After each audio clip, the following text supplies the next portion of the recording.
অ্যানাস কিচেনে আপনাদের সবাইকে স্বাগত। আশা করি সবাই ভালো আছেন।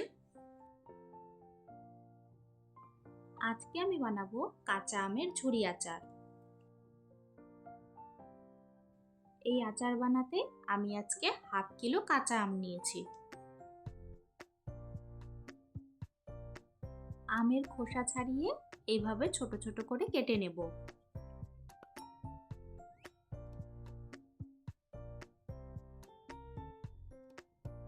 এই গরমে এই ঝুরি আচার খেতে কিন্তু অসাধারণ লাগে।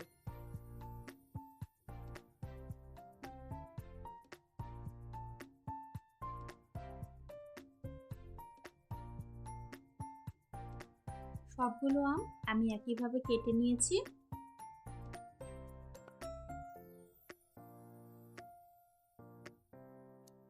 এখন একটি বাটির মধ্যে এই টুকরো আমগুলো নিয়ে আজকের রেসিপিটা যদি আপনাদের ভালো লাগে আমার চ্যানেলটিকে লাইক শেয়ার সাবস্ক্রাইব করে আমার পাশে থাকবেন। 2 চামচ নুন ও জল দিয়ে 30 মিনিটের জন্য ঢাকা দিয়ে রেখে দেব।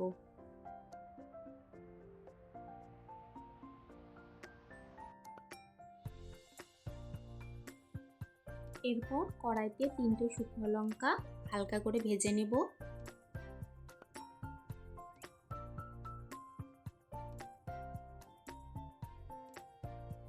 এরপর দিয়ে দিলাম 2 টিস্পুন পাঁচফোড়ন ও 1 টিস্পুন মৌরি। এই ঝুরি আচারে মৌরির ফ্লেভারটা কিন্তু খুব ভালো আসে। হালকা করে ভেজে নিয়েছি। এখন ঠান্ডা করে মিক্সি জারে দিয়ে আধ ভাঙা করে নেব।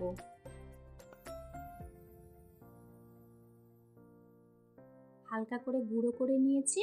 এখন এই মিক্সি জারে 1 কাপ চিনি গুঁড়ো করে নেব।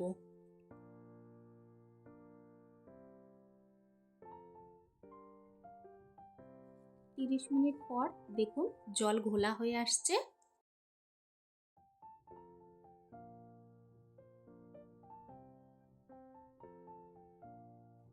এখন নুন জল থেকে আমগুলো উঠিয়ে নিয়ে অন্য একটি পাত্রে রেখে আবারও জল দিয়ে ধুয়ে নেব।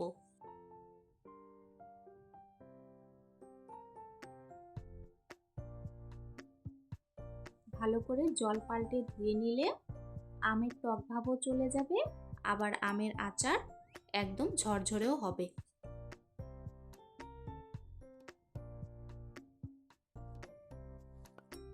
আমি 3 বার জল পাল্টে ভালো করে ধুয়ে নিয়েছি। এখন অন্য একটি পাত্রে নিয়ে নিলাম।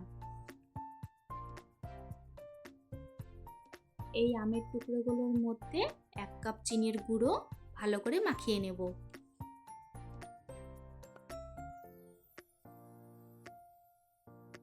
গুঁড়ো চিনি দিলে আমের ভিতরে রস ভালোভাবে ঢুকে যায়।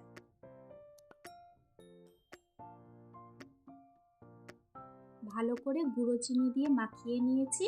এখন আবারও 30 মিনিটের জন্য ঢাকা দিয়ে রেখে দেব। 30 মিনিট পর আমগুলো কড়াইতে দিয়ে দিলাম।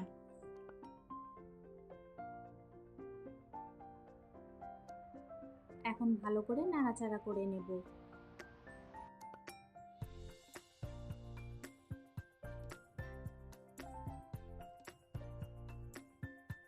চিনির শিরা ফুটে এসেছে। এখন গ্যাসের ফ্লেম লো করে দেব।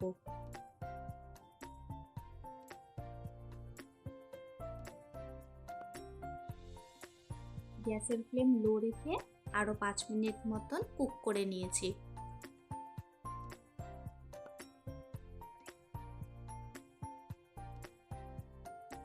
দেখুন আম গলে এসেছে আর রংটাও চেঞ্জ হয়ে গেছে। এই সময়ে 1/2 টিস্পুন ভিনিগার দিয়ে দিব। 1/2 কেজি আমে আমি 1/2 টিস্পুন ভিনিগার দিয়েছি। আর ভিনিগার দিলে আপনারা কিছুদিন স্টোর করে খেতে পারবেন।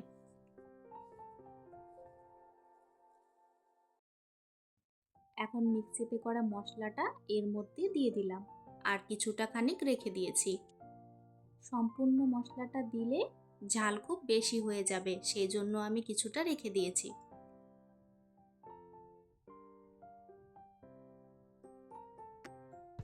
এরপর লো ফ্লেমে আরও 5 মিনিট মতন নাড়াচাড়া করে নেব।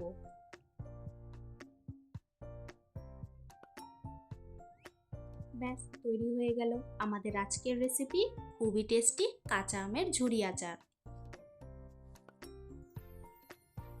দেখুন দেখতে কতটাই না সুন্দর লাগছে, আর খেতে কিন্তু দুর্দান্ত হয়।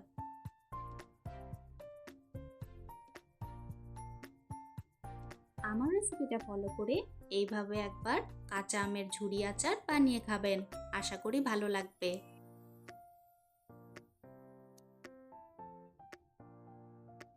আমার রেসিপিটা ফলো করে আপনারা খুবই সহজেই বাড়িতে বানিয়ে নিতে পারবেন।